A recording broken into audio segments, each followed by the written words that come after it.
তুমি বাঁচাও তুমি মারো অভিরত ক্ষমা করো তুমি বাঁচাও তুমি মারো অভিরত ক্ষমা করো ধরার যে জন তাকেই ধরো ধরার যে জন তাকেই ধরো সবই তোমার মুঠোয় আল্লাহ সুবহানাল্লাহ আলহামদুলিল্লাহ লা ইলাহা ইল্লাল্লাহ সুবহানাল্লাহ আলহামদুলিল্লাহ লা ইলাহা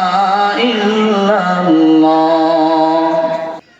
আলহামদুলিল্লাহ নাহমাদুহু ওয়া নাস্তাঈনুহু ওয়া নাস্তাগফিরুহ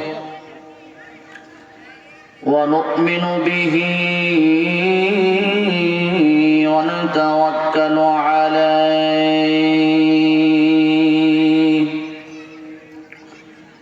ওয়া নাউযু বিল্লাহি মিন শুরুরি আনফুসিনা ومن سيئات أعمالنا من يهده الله فلا مضل له ومن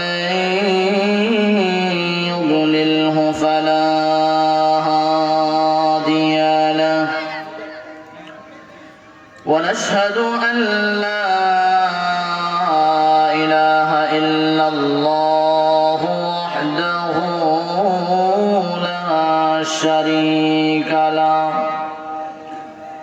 ونشهد أن سيدنا وسندنا وحبيبنا ومولانا محمد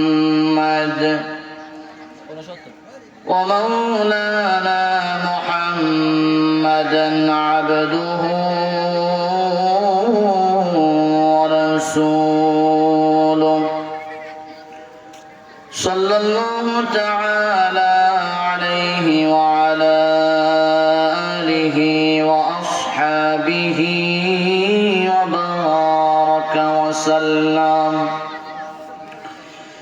وبارك وسلم تسليما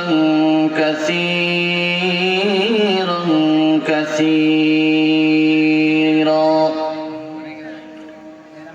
الذي أرسله الله تعالى بالحق بشيرا ونذيرا وداعيا إلى الله بإذنه وسراجا منيرا أما بعد فأعوذ بالله من الشيطان الرجيم بسم الله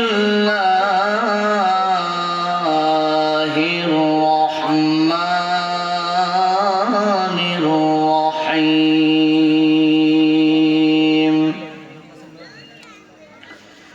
قل إن كنتم تحبون الله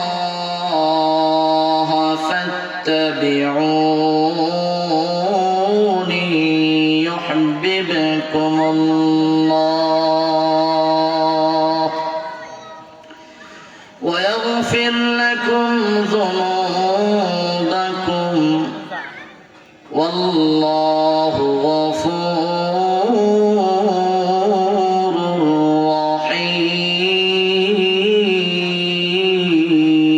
رحيم. وقال النبي صلى الله عليه وسلم إن الله لا ينظر إلى صوركم وأموالكم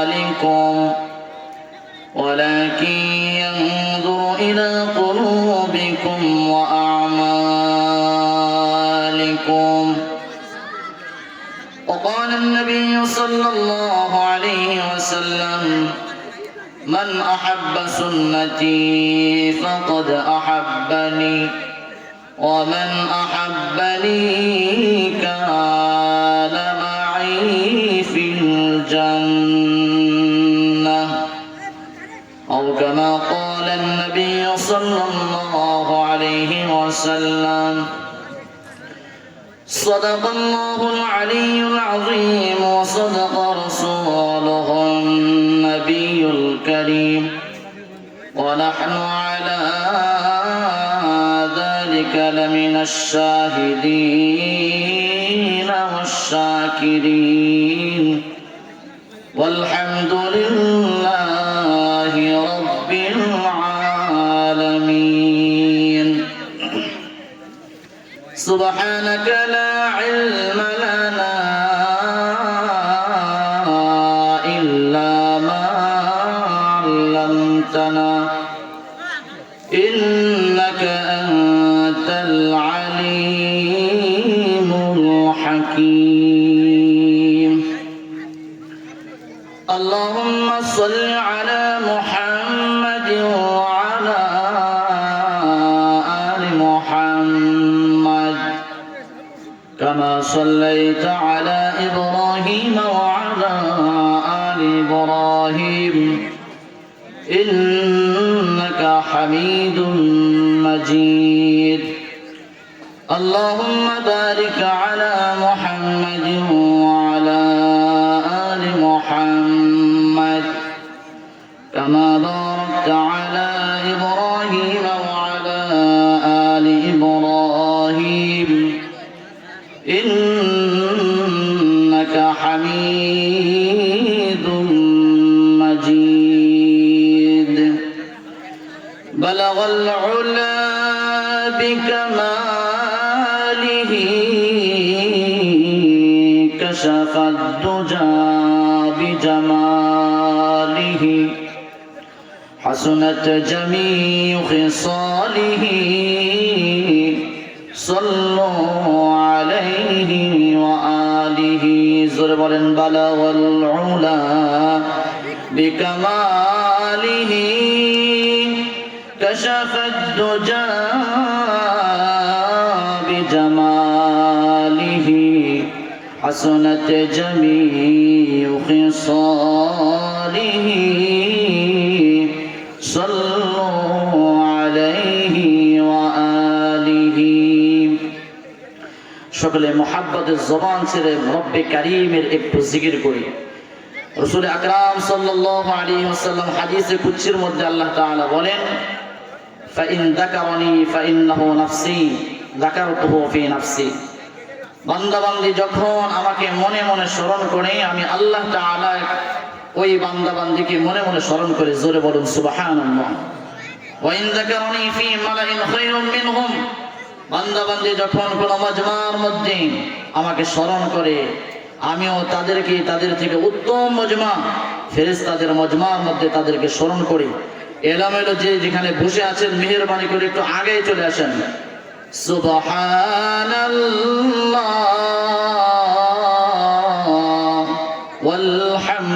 ওয়ালহামদুলিল্লাহ লা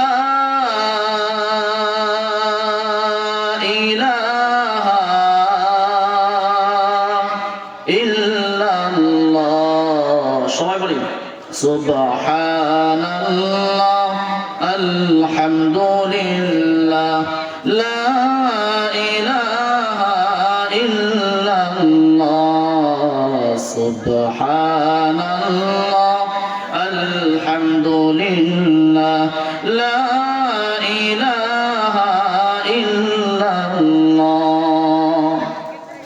তুমি বাঁচাও তুমি মারো অভিরত ক্ষমা করো।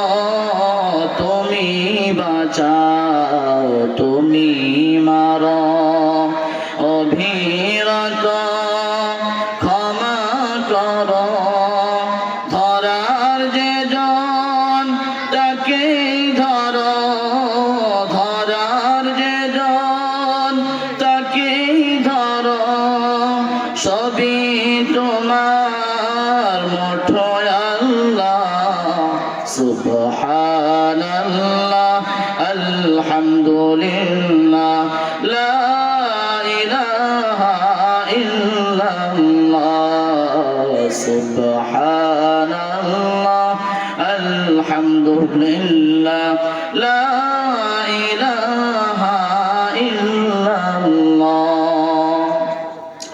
তোমার রিজিকে পরে অবাধ্য হয় কেমন করে, তোমার রিজিকে পরে অবাধ্য হয় কেমন করে, খোঁজে না পাই কোনো ভাষা, খোঁজে না পাই কোনো ভাষা, শুকর গুজার করার আল্লাহ সুবহানাল্লাহ আলহামদুলিল্লাহ লা ইলাহা ইল্লাল্লাহ সুবহানাল্লাহ আলহামদুলিল্লাহ লা ইলাহা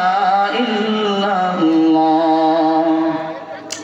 তোমার দয়ায় মোদের ধরা সারা জাহান তোমার গড়া, তোমার দয়ায় মোদের ধরা সারা জাহান তোমার গড়া, তোমার পথে আমার জীবন, তোমার পথে আমার জীবন কবুল করে নাও আল্লাহ সুবহানাল্লাহ আলহামদুলিল্লাহ লা ইলাহা ইল্লাল্লাহ সুবহানাল্লাহ আলহামদুলিল্লাহ লা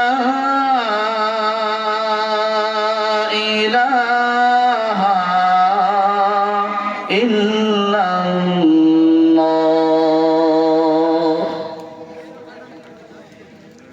আলহামদুলিল্লাহ সুম্মা আলহামদুলিল্লাহ। Kalidaspur Uttarpara primary high school মাঠ এলাকার যুব সমাজের উদ্যোগে 12তম তাফসীরুল কোরআন মাহফিল, 2 দিন ব্যাপী তাফসীরুল কোরআন মাহফিলের আজ প্রথম দিনের সম্মানিত সুযোগ্য সভাপতি জনাব মোহাম্মদ আজিজুল হক, বিশিষ্ট ব্যবসায়ী জনাব মোহাম্মদ আজিজুল হক সাহেবের জন্য দোয়া করি, রব্বে কারীম যেন তাকে বারবার এই জান্নাতের বাগান মাহফিলের এই মঞ্চে বারবার বসবার তৌফিক আল্লাহ তাআলা দান করুন। সকলে বলুন আমিন। মাহফিলের আজকের প্রধান আলোচক হযরত মাওলানা হাসান আল মামুন লাল কুষ্টিয়া, বিশেষ আলোচক হযরত মাওলানা খন্দকার মাসুদুর রহমান, খতিব বাইতুল ফালাহ জামে মসজিদ বাবুপাড়া আলমডাঙ্গা। সামনে উপবিষ্ট মুসলিম মিল্লাহ পর্দার অন্তরালে আমার সম্মানিতা মা ও বোনেরা, রব্বে কারীমের দরবারে মহান মনিবের দরবারে শুকরিয়া আদায় করি যে আল্লাহ সুবহানাহু ওয়া তাআলা আমাদেরকে সুন্দর একটা পরিবেশের মধ্য দিয়ে জান্নাতের বাগানের মধ্যে আল্লাহ তাআলা আমাদেরকে আসবার বসবার তৌফিক দিয়েছেন এবং কোরআন হাদিস থেকে কিছু আলোচনা করা এবং শ্রবণ করার জন্য যে মালিক তৌফিক দিলেন, ওই আলিশান মালিকের দরবারে সকলেই জবান খুলে বলি আলহামদুলিল্লাহ। আর একবার জোরে আওয়াজ করে বলি আলহামদুলিল্লাহ। লক্ষ্য করে দরুদ ও সালাম বিশ্ব মানবতার কান্ডারি মুক্তির দূত সৈয়দুল মুরসালিন খাতামুন নবিয়্যিন ইমামুল মুরসালিন রাহমাতাল লিল আলামিন জনাব মুহাম্মদুর রাসূলুল্লাহ সাল্লাল্লাহু আলাইহি ওয়াসাল্লামের উপর সকলে বলি সাল্লাল্লাহু আলাইহি ওয়াসাল্লাম। আসসালামু আলাইকুম। মুহতারাম হাজিরিন, আল্লাহ তাআলার দরবারে অগণিত শুকরিয়া যে মহান মালিক অসংখ্য অগণিত নিয়ামতের মধ্য দিয়ে আমাদেরকে বড় এক নিয়ামত দান করেছেন, যার নাম হলো ঈমান। জোরে বলুন, তার নাম কি? ঈমান। ছোট ছোট ভাইরা কথা না বলি, একটু কাছে মজলিসটাকে সুন্দর করি, এলোমেলো না বসে আমরা সকলে একটু আগায় আসি, একটু আগায় আসি, মজলিসটাকে সুন্দর করি। এলোমেলো বসা এটা মজলিসের আদব নয়। একটু মেহেরবানি করে সামনের দিকে আগে মজলিসটাকে সুন্দর করি। আমাদেরকে আল্লাহ তাআলা ঈমান দিয়েছেন। প্রতিটি মুমিন তার ঈমানের দাবি হলো যে ঈমানের বদৌলতে আল্লাহ মালিক আমাদেরকে যারা পরিমাণ ঈমান নিয়ে কবরে যাওয়ার বদৌলতে এই দুনিয়ার 10 দুনিয়া পরিমাণ আল্লাহ তাআলা যে জান্নাত দান করবেন, সেই জান্নাত পাওয়ার জন্য আমরা সকলে হিম্মত করে একটু আগে আগে বাড়াই। প্রত্যেকটা মুমিনের ঈমানের দাবি হলো, প্রত্যেকটা মুমিনের ঈমানের দাবি হলো পৃথিবীর মধ্যে যত ভালোবাসার বস্তু আছে, যত ভালোবাসার ব্যক্তি আছে, যত জায়গা আছে, সব ব্যক্তি এবং বস্তু থেকে আল্লাহ এবং আল্লাহর রাসূলকে সর্বাধিক ভালোবাসা অন্তরে দেওয়া হলো প্রতিটি মুমিনের ঈমানের দাবি। যতক্ষণ পর্যন্ত আমার দিলের মধ্যে আমার আল্লাহ এবং আল্লাহর রাসূলের ভালোবাসা, আমার পিতামাতা, সন্তান সন্ততি, বিবি বাচ্চা, দুনিয়ার সব মানুষ থেকে যতক্ষণ পর্যন্ত আমি আল্লাহ এবং আল্লাহর রাসূলকে সবথেকে বেশি ভালোবাসা না দিতে পারবো, ততক্ষণ পর্যন্ত আমি পূর্ণাঙ্গ মুমিন হতে পারবো না। এজন্য শুধু মুখে নবীকে ভালোবাসার নাম ভালোবাসা না, কাজে কর্মে পরিণত করে নবীর সুন্নাহকে আঁকড়ে ধরার নাম নবীকে মহব্বত করা ভালোবাসা। সাহাবায়ে কেরাম রাদিয়াল্লাহু তাআলা আনহুম আজমাইন নবীকে যে পরিমাণে ভালোবাসা দৃষ্টান্ত স্থাপন করেছেন, পৃথিবীর ইতিহাসে এর আর দ্বিতীয় কোনো উপমা হতে পারে না। কেমন ভালোবাসতেন সাহাবায়ে কেরাম নবীকে, যার বদৌলতে যেই মানুষগুলো মূর্তি পূজার মধ্যে নিমজ্জিত ছিল, যেই মানুষগুলো মুশরিক ছিল, সেই মানুষগুলো সোনার মানুষে পরিণত হয়ে দুনিয়া থেকে জান্নাতের সার্টিফিকেট লাভ করেছেন। জোরে বলুন সুবহানাল্লাহ। রাসূল আকরাম সাল্লাল্লাহু আলাইহি ওয়াসাল্লাম কেমন ভালোবাসার পাত্র ছিলেন সাহাবীদের কাছে। রাসূল আকরাম সাল্লাল্লাহু আলাইহি ওয়াসাল্লামের মোবারক শরীরে সিংহা লাগালেন। সিংহা শরীর থেকে কিছু রক্ত বের হলো। এই রক্ত বের হওয়ার পরে সাহাবী আব্দুল্লাহ ইবনে জুবায়ের রাদিয়াল্লাহু তাআলা আনহুকে বললেন, ও আব্দুল্লাহ ইবনে জুবায়ের, আমার এই শরীরে সিংহা লাগানোর পরে যে রক্ত বের হয়েছে, এই রক্তগুলো মাটিতে কোথাও যে দাফন করে আসো। সাহাবী আব্দুল্লাহ ইবনে জুবায়ের রাদিয়াল্লাহু তাআলা আনহু রাসূল আকরাম সাল্লাল্লাহু আলাইহি ওয়াসাল্লামের সিংহা লাগানোর রক্ত নিয়ে বাহিরে বের হলেন। কিছুক্ষণ পরে যখন আবার ফিরে আসলেন, রাসূল আকরাম সাল্লাল্লাহু আলাইহি ওয়াসাল্লাম জিজ্ঞাসা করলেন, আব্দুল্লাহ ইবনে জুবায়ের, যেই রক্ত তোমার হাতে দিয়েছিলাম, এই রক্তগুলো কি করে এসেছো?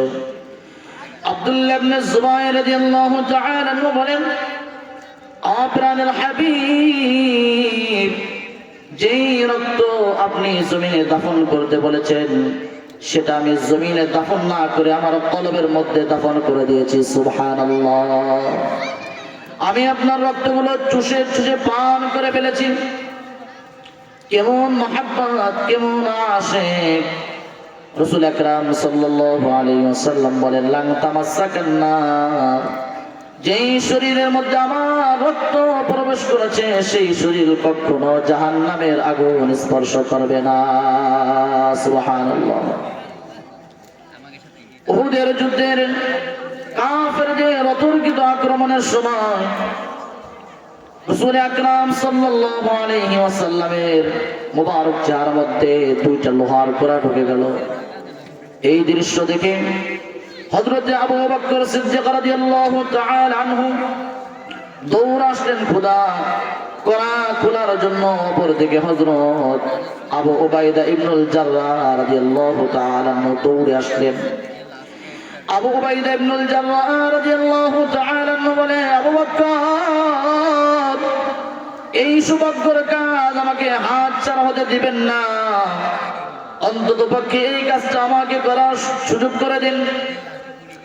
আবু বকর সিদ্দিক রাদিয়াল্লাহু তাআলা আনহু সুযোগ করে দিলেন।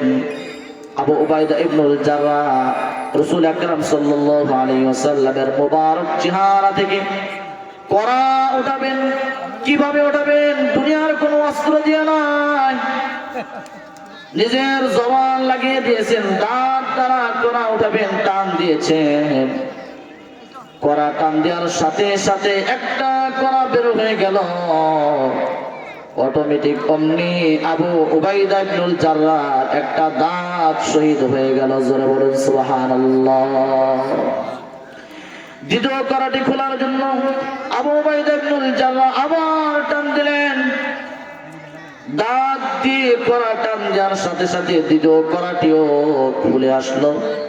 অটোমেটিক ওই সময় আর একটা দাঁতও শহীদ হয়ে গেল। জোরে বলেন সুবহানাল্লাহ। রাসূল আকরাম সাল্লাল্লাহু আলাইহি ওয়াসাল্লামের মুবারক চেহারা রক্তে রঞ্জিত হয়ে গেল। আব্দুল্লাহ বিন মালিক সিনান রাদিয়াল্লাহু তাআলা আনহু তিনি দৌড়ে এসে রাসূল আকরাম সাল্লাল্লাহু আলাইহি ওয়াসাল্লামের মুবারক চেহারা থেকে টিস্যু দিয়ে না, কোনো কাপড় দিয়ে না সাফ করেন নাই, বরং নিজের জিহ্বা দিয়ে চেটে চেটে রাসূল আকরাম সাল্লাল্লাহু আলাইহি ওয়াসাল্লামের মুবারক চেহারাকে মুছে সাফ করে দিলেন। সুবহানাল্লাহ।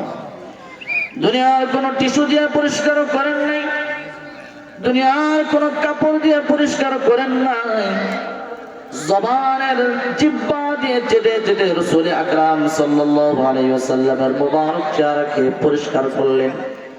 রাসূল আকরাম সাল্লাল্লাহু আলাইহি ওয়াসাল্লাম এই দৃশ্য দেখে বললেন, লান তামাসসাকান্নার, ও সাহাবী, যেই শরীরে আমার রক্ত প্রবেশ করেছে সেই শরীর কখনো জাহান্নামের আগুন স্পর্শ করবে না। জোরে বলেন সুবহানাল্লাহ।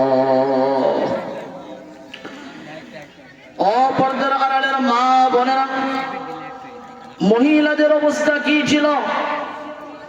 রাসূল আকরাম সাল্লাল্লাহু আলাইহি ওয়াসাল্লাম উহুদের যুদ্ধের ময়দানে এদিক দিয়ে শয়তান গুজব ছড়িয়ে দিল মুহাম্মদ নিহত হয়েছেন। মদিনার আনসারী মহিলারা ঘর থেকে বের হয়ে মদিনার দিকে রওনা হয়েছেন। প্রতিমধ্যে লোকজনের সাথে দেখা, বলে, তোমরা বলো আমার প্রিয় নবীর কি অবস্থা? লোকেরা বলে, ও মহিলা, তোমার বাবা শহীদ হয়ে গিয়েছেন। তিনি বলেন, ইন্না লিল্লাহ। তিনি আবার জিজ্ঞাসা করেন, তোমরা বলো আমার প্রিয় হাবিব কি অবস্থা আছেন? লোকেরা বলে, ও মহিলা, তোমার স্বামী শহীদ হয়ে গিয়েছেন। মহিলা বলে, ইন্না লিল্লাহ। তোমরা বলো আমার প্রিয় হাবিবের কি অবস্থা? কেউ বলে, তোমার ছেলে শহীদ হয়ে গিয়েছেন। এইভাবে এক পর্যায়ে যখন তাকে বলা হলো আল্লাহর রাসূল ভালো আছেন, সুস্থ আছেন, ওই দেখো রাসূল মদিনার দিকে এগিয়ে আসছেন। মহিলা দৌড় দিয়ে রাসূল আকরাম সাল্লাল্লাহু আলাইহি ওয়াসাল্লামের চেহারা মোবারক একবার দেখে নিজেকে কলুষিত করলেন। আর রাসূলকে বললেন, কুল্লু মুসিবাতিন বাদাকা জালাল। ইয়া রাসূলুল্লাহ, আপনি সহি সালামতে ভালো থাকার পরে যত বালা মুসিবত আসুক আমার কোনো পরোয়া নাই। আপনার উপর আমার পিতামাতা কুরবান হোক। আপনি জীবিত থাকার পরে যত বালা মুসিবত যে কেউ দুনিয়ায় থাকুক আর না থাকুক, আমার মনে কোনো দুঃখ নাই। সুবহানাল্লাহ। এই উহুদের যুদ্ধে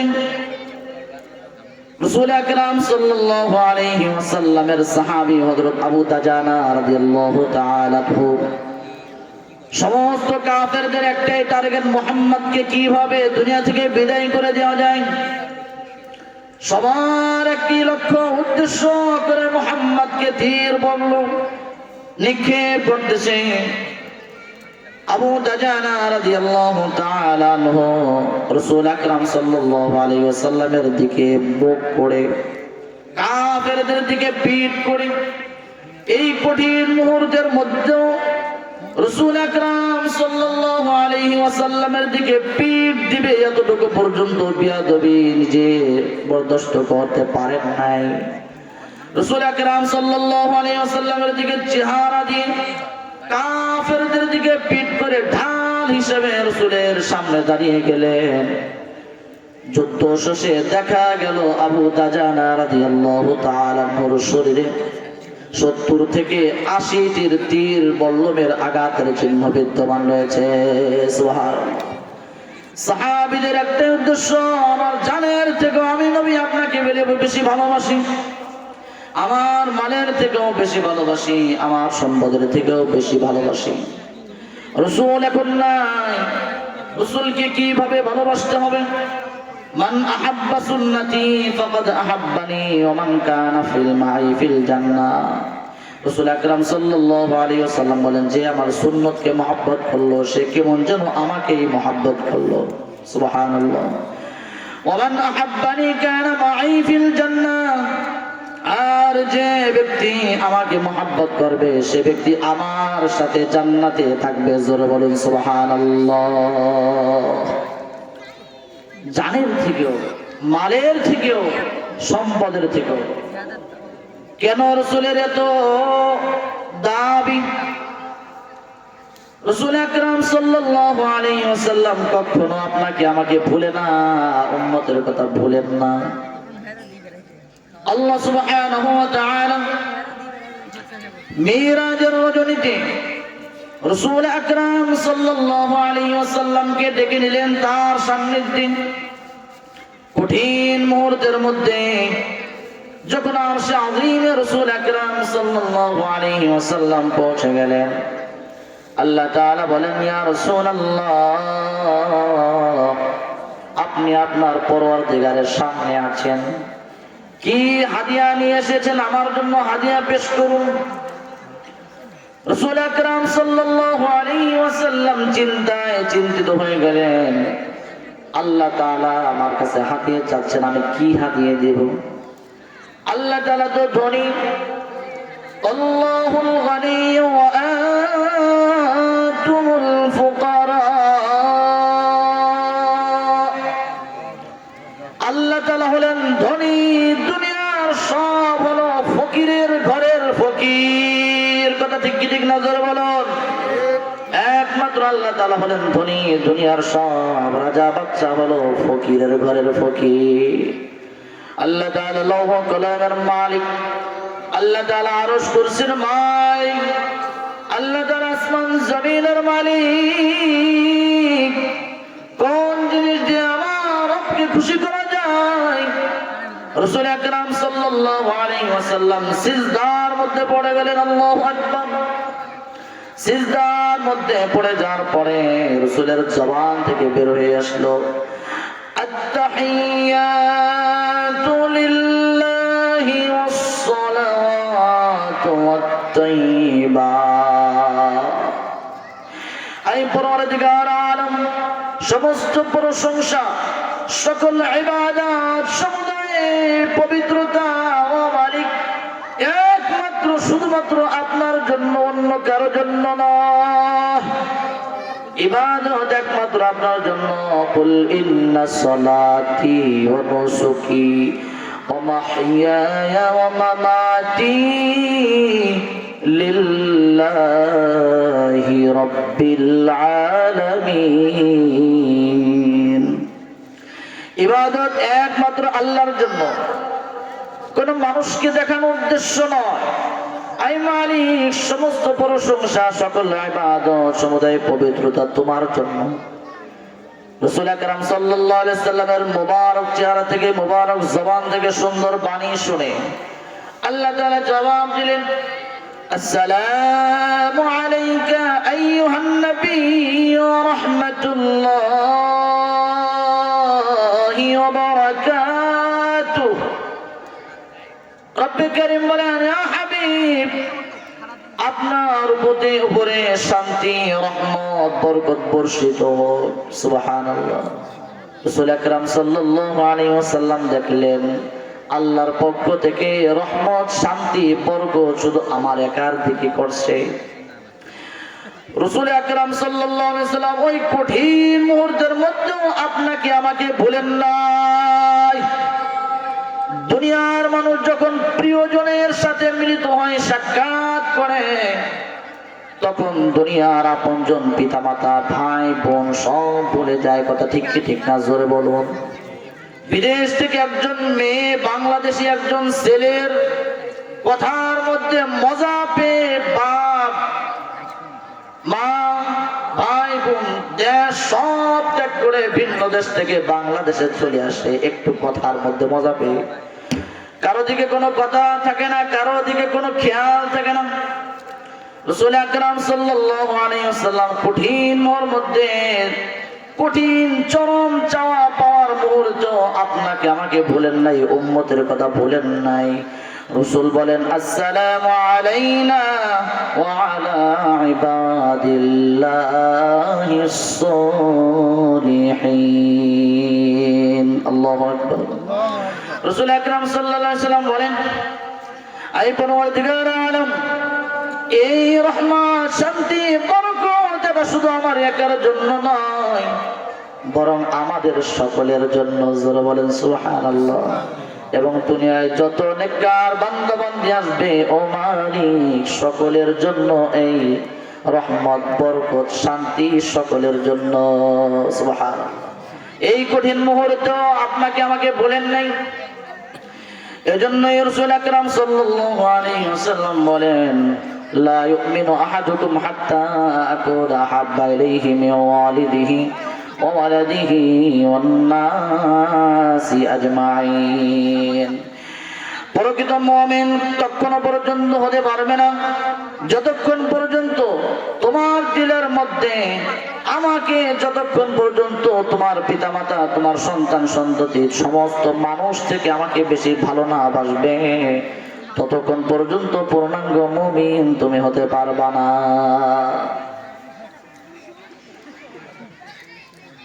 ইয়া রাসূলুল্লাহ, ইয়া হাবিবাল্লাহ, রাসূল আকরাম সাল্লাল্লাহু আলাইহি ওয়াসাল্লাম উম্মতের কথা চিন্তায় এখনো রওজায় শুয়ে শুয়ে পড়েন। সুবহানাল্লাহ।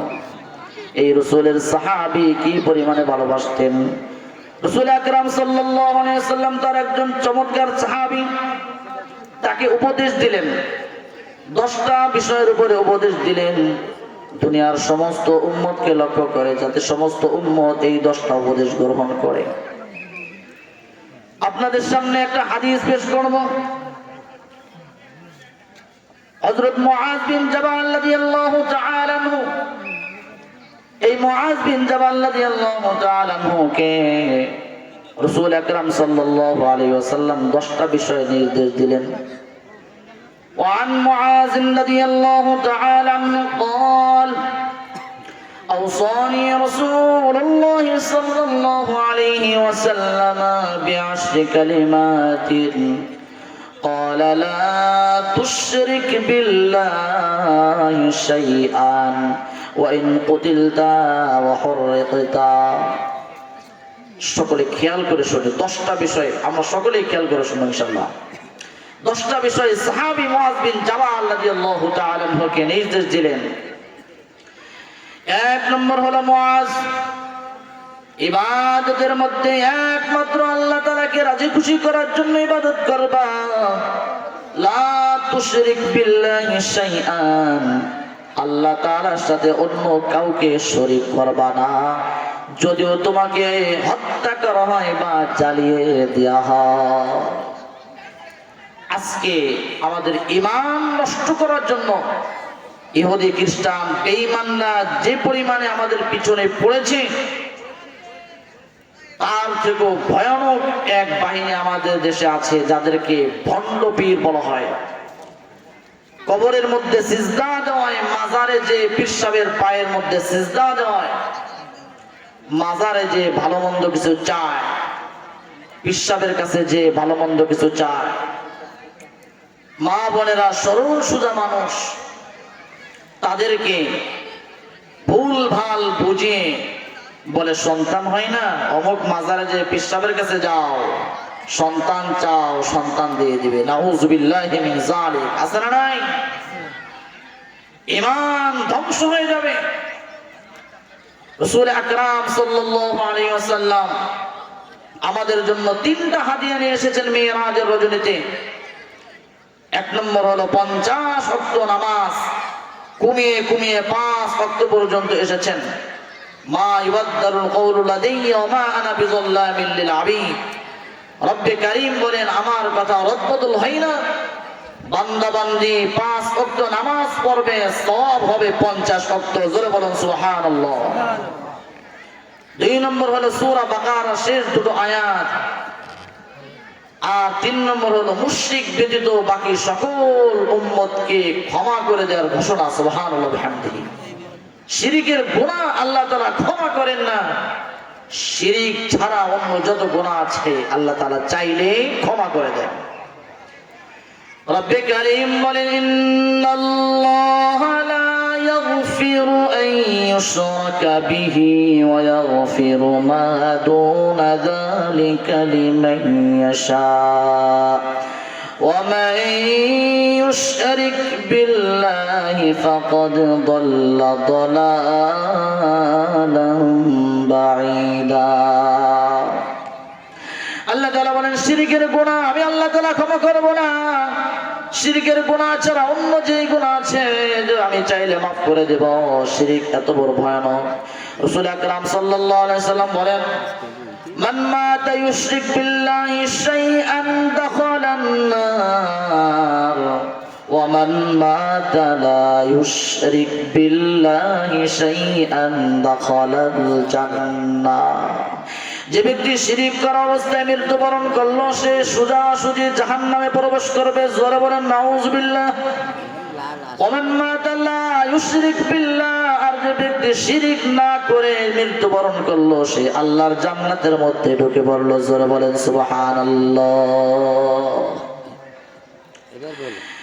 হযরত লুকমান হাকিম সন্তানকে উপদেশ দিচ্ছেন। সন্তান যেই লুকমান সম্পর্কে আল্লাহ তাআলা কোরআনুল কারীমের মধ্যে একটা সূরা নাযিল করেছেন, এই সূরার মধ্যে লুকমানের কথা এত পছন্দ হয়েছে রব্বে কারীমের, সন্তানকে উপদেশ দিচ্ছেন। সেই উপদেশগুলো আল্লাহ তাআলা কোরআনুল কারীমের মধ্যে আয়াত আকারে নাযিল করেছেন। সুবহানাল্লাহ।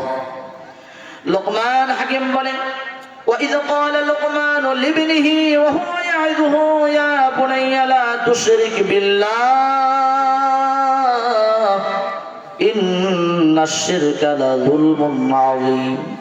হে বচ্চু, আল্লাহ তাআলার সাথে অন্য কাউকে শরীক করো না, কেননা রব্বে কারীমের সাথে শিরিক করা মহা অন্যায়। আল্লাহ সুবহানাহু ওয়া তাআলা রব্বে কারীমের কাছে আমাদের দাবি দোয়া, আয় আল্লাহ আপনি আমাদেরকে দিদার লাভ করবেন। আমরা রব্বে কারীমকে দেখতে চাই। জান্নাতের মধ্যে আল্লাহ তাআলা মুমিন বান্দাদেরকে তার দিদার লাভ করাবেন। আল্লাহ তাআলা শর্ত লিখে দিয়েছেন, ফামান কানা ইয়ারজু লিকা রাব্বিহ ফালইআমাল আমালান সালিহান ولا يشرك بعبادة ربه أحدا। যদি তোমরা আল্লাহ তাআলার সাক্ষাৎ কামনা করো, আল্লাহ তাআলাকে দেখতে চাই কারা কারা, দেখি তো আল্লাহ তাআলাকে দেখতে চাই কারা কারা? লিল্লাহি তাকবীর, লিল্লাহি তাকবীর। আল্লাহ আমরা আপনাকে দেখতে চাই, জান্নাতের মধ্যে আপনি আমাদেরকে দেখা দিয়েন। রব্বে কারীম বলেন, ফামান কানা ইয়ারজু লিকা রাব্বিহি ফালইআমাল আমাল সালিহা। তোমরা যদি আমি আল্লাহ তাআলাকে দেখতে চাও তাহলে শর্ত হলো আমলে সালেহ করবে, নেক আমল করবে। ওয়ালা ইউশরিক বিইবাদাতি রাব্বিহি আহাদা, আর আল্লাহ তাআলার ইবাদতের মধ্যে অন্য কাউকে তুমি শরীক করবা না। ঈমান টিকিয়ে রাখার জন্য জান চলে যাবে। রাসূল আকরাম সাল্লাল্লাহু আলাইহি ওয়াসাল্লাম মুআয বিন জামালকে বলেন, যদি তোমাকে হত্যা করা হয় কিংবা আগুনে জ্বালিয়ে দেওয়া হয় তারপরেও রবের সাথে অন্য কাউকে শিরিক করবে না। আমাদের ঈমান, আগের মহিলাদের কি পরিমাণ ঈমান ছিল।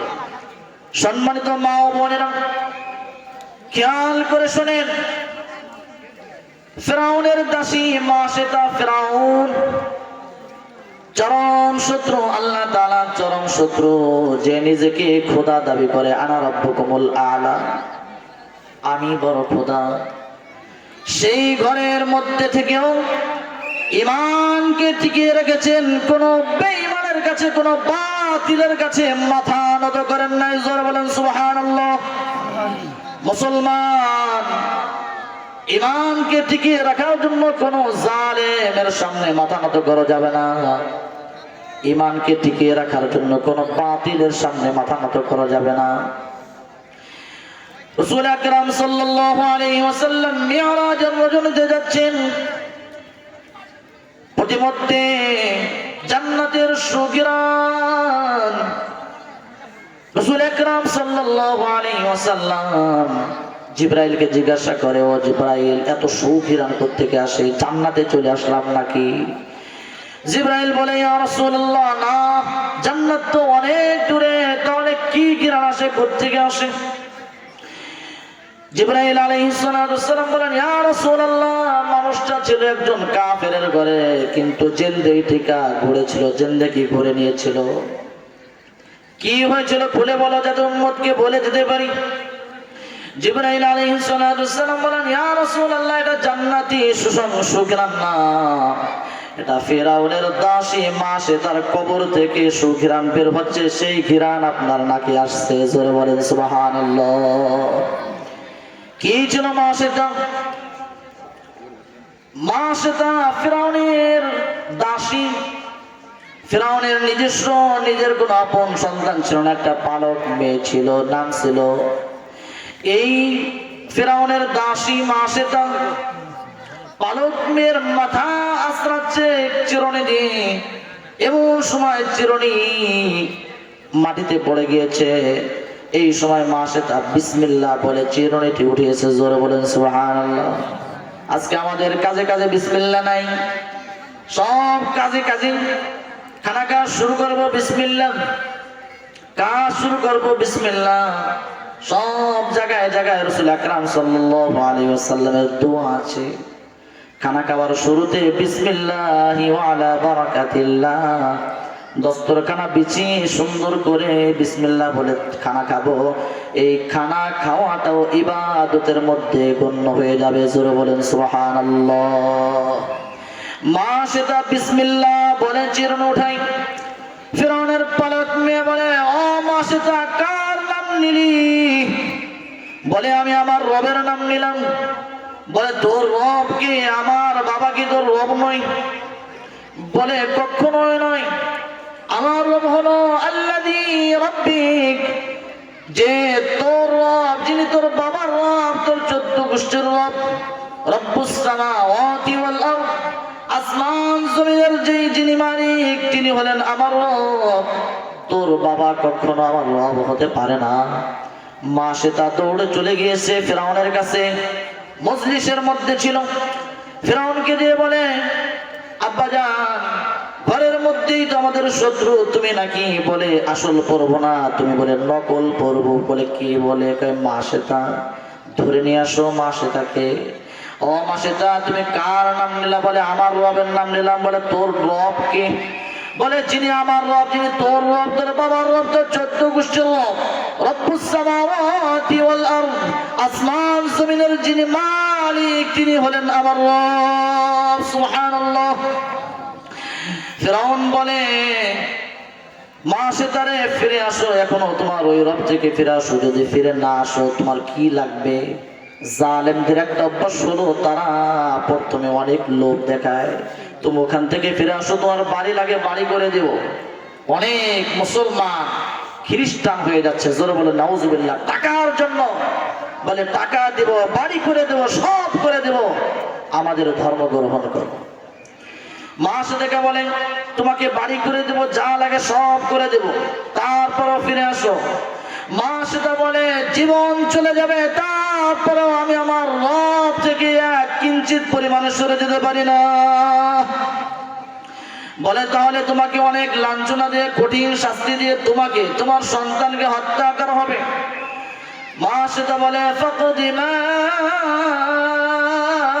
আনতা কাদ, ওরে জালিম, যা ইচ্ছা তাই করো, আমি আমার রব থেকে এক চুল পরিমাণও সরে যেতে পারি না। ফিরআউন বলে বড় চুলার ব্যবস্থা করো, বড় কড়াইয়ের ব্যবস্থা করো, কড়াইয়ের মধ্যে তেল ঢেলে দাও, আর কাষ্ঠ দিয়ে তোমরা জ্বালানো শুরু করো। মা সে তার দুইটা মেয়ে ছিল, বড় মেয়েটাকে মায়ের সামনে, চোখের সামনে বড় মেয়েটাকে তেলের মধ্যে ফেলে দিল। ফিরআউন নিষ্ঠুর, ফিরআউন জালেম, মুহূর্তের মধ্যে গোশতগুলো হাত থেকে আলাদা হয়ে গেল। রূহটা যখন তেলের মধ্য থেকে বের হয়ে যায়, আম্মা জানকে বলে যায় ইয়া উম্মি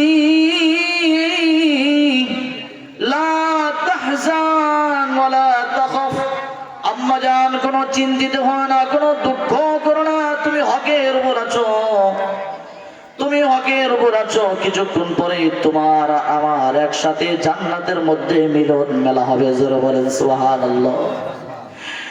ছোট শিশু মায়ের কোলের মধ্যে, দুধের সন্তান।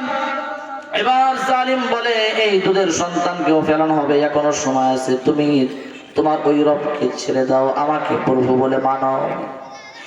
মা সেটা বলে ফাকদি মা আনতা কাদ, ওরে জালিম, তোর যা ইচ্ছা তাই তুই করতে পারিস, আমি আমার ঈমান ছাড়তে পারবো না। দুধের সন্তানকে কোল থেকে নিয়ে, মার সন্তানের মধ্যে যে কত মহব্বত কোন পুরুষ বুঝবে না, একমাত্র মা বুঝে সন্তানের মায়া। সন্তানকে কোল থেকে নিয়ে, মা সে তার কোল থেকে নিয়ে ছোট্ট শিশু বাচ্চাকে তেলের মধ্যে ছেড়ে দিল। মুহূর্তের মধ্যে গোশত হাড্ডি আলাদা হয়ে গেল। রূহটা যখন উড়ে উড়ে যায়, আম্মা জানের কানে বলে বলে যায় ইয়া উম্মি লা তাহজান ওয়ালা তাখাফ, আম্মা জান আপনি চিন্তিত হন না, ভয় পেন না, আপনি হকের উপর আছেন, অতি সত্তর অল্প সময়ের মধ্যে জান্নাতের মধ্যে আমাদের মিলন মেলা হবে। জোরে বলুন সুবহানাল্লাহ। এবার মা সেটাকে বলে মা সেটা, এবার তোমার পালা, বলো এখনো যদি তোমার রব থেকে সরে আসো, তোমাকে সব গাড়ি বাড়ি সব কিছু দিয়ে দেব। বলে না না ফাকদি মা আনতা কাদ, জালিম তুই যা ইচ্ছা তাই কর। বলে উপরের দিকে তাকিয়ে তাকিয়ে কি দেখিস? বলে আমি আমার মালিককে বলি আয় মালিক, তুমি যেন নারাজ হয়ে না, জালিম যা ইচ্ছা তাই করে। ফিরআউন বলে ও মা সেটা, এবার তোমার বলা, তোমার কোনো দাবি দুবি আছে কিনা? মা সেটা বলে একটা দাবি আছে, যদি পূরণ করো। কি দাবি? বলে আমাকে তেলের মধ্যে ফেলানোর পরে আমার হাড্ডিগুলো আর আমার দুই সন্তানের হাড্ডিগুলো এক জায়গা করে একটা মাটি খুঁজে কবর দিয়ে তারপরে দাফন করে দিও, এই দাবিটা পূরণ করো। ফিরআউন বলে ঠিক আছে, তোর এই দাবি পূরণ করা হবে। মা সে তাকেও তেলে পোড়ানোর পরে তিনজনের হাড়গুলোকে কবর খনন করে সেখানে দাফন করে দিল। দাফন করে দেওয়ার পরে সেই কবর থেকে তখন থেকে সুঘ্রাণ শুরু হয়েছে, কিয়ামত পর্যন্ত সুঘ্রাণ চালু থাকবে। জোরে বলুন সুবহানাল্লাহ। ঈমান ছাড়তে রাজি নয়, জীবন দিয়ে দিয়েছেন। এজন্য রাসূল করিম সাল্লাল্লাহু আলাইহি সাল্লাম বলেন, লা তুশরিক বিল্লাহি শাইআন ওয়া ইন কুতিলতা ওয়া হুররিকতা। আল্লাহ তাআলার সাথে অন্য কাউকে শরীক করবে না, যদিও তোমাকে হত্যা করা হয় কিংবা আগুনে জ্বালিয়ে দেওয়া হয়। 2 নম্বরে মুআজ বিন জাবাল রাদিয়াল্লাহু তাআলা আনহুকে নির্দেশ দিয়েছেন, ওয়ালা তাউক্কান্না ওয়ালিদাইকা ওয়া ইন আমারাকা আন তাখরুজা মিন আহলিকা ওয়া মালিকা। ও মুআজ বিন জাবাল, উদ্দেশ্য সমস্ত উম্মত, কখনো পিতা মাতার অবাধ্য হবা না। ওয়ালা তাউক্কান্না ওয়ালিদাইকা, পিতা মাতার অবাধ্য হবে না, যদিও পিতা মাতা তোমাকে আদেশ দেন। ওয়া ইন আমারাকা আন তাখরুজা মিন আহলিকা ওয়া মালিকা, পিতা মাতা যদি তোমাকে নির্দেশ দেয়, ও সন্তান, তুমি তোমার স্ত্রী, ছেলে মেয়ে, সন্তান, তোমার সম্পদ, এগুলো সব ছেড়ে তুমি বাড়ি থেকে বের হয়ে যাও। যদি কোনো পিতামাতা এই নির্দেশও দেয়, যদি কোনো পিতামাতা এই নির্দেশও দেয় সন্তানকে, সন্তান আমার বাড়িতে বের হয়ে যাও, আমার বাড়িতে বের হয়ে যাও, সমস্ত সম্পদ, বিবি বাচ্চা সম্পদ সব ছেড়ে বের হয়ে যাও, তারপরও পিতামাতার সাথে অবাধ্য করবা না। আজকে আমাদের সমাজ আসেনি, কিছু থেকে কিছু হইলে বাপকে দেখতে পারে না, হ্যাঁ, শুধু ছোট সন্তানকে ভালোবাসে, ওকে জায়গা বেশি দিয়ে দিছে, সন্তান বাবাকে দেখতেই পারে না। এমনও আমরা ইউটিউব ফেসবুকের মধ্যে দেখতে পাই, বাবা মারা গিয়েছেন, বাড়ির উঠানের মধ্যে লাশ হয়ে পড়ে আছেন, সন্তানেরা জমি নিয়ে মারামারি, একদিন পার হয়েছে যাচ্ছে, জানাজা পড়তে পারে না। কথা ঠিক ঠিক না? ওয়ালা তাউক্কান্না ওয়ালিদাইকা ওয়া ইন আমারাকা আন তাখরুজা মিন আহলিকা ওয়া মালিকা, তুমি তোমার পিতা মাতার অবাধ্য সন্তান হবে না। সহজে আরেকটা বিষয় বলে শেষ করে দেয়, আমার সময় আর 5 মিনিট। 3 নম্বর হইল, ওয়ালা তাতরুকান্না সালাতান মাকতুবাতান ওয়ালা তাতরুকান্না সালাতান মাকতুবাতান মুতাআম্মিদান فإن من ترك صلاة مكتوبة متعمدا فقد برئت منه ذمة الله। ইচ্ছাকৃতভাবে ফরজ নামাজ ত্যাগ করবে না, ইচ্ছাকৃতভাবে ফরজ নামাজ ত্যাগ করবে না। কেন? যে ব্যক্তি ইচ্ছাকৃতভাবে ফরজ নামাজ ত্যাগ করবে, সে আল্লাহ তাআলার জিম্মা থেকে সে বাইর হয়ে যাবে। ফরজ নামাজ, মসজিদে নামাজের সংখ্যা বেশি না কম? বেশি না কম? শতকরা 5-7% মানুষ নামাজি। আল্লাহ তাআলার জিম্মা থেকে আপনি দূরে সরে যাবেন।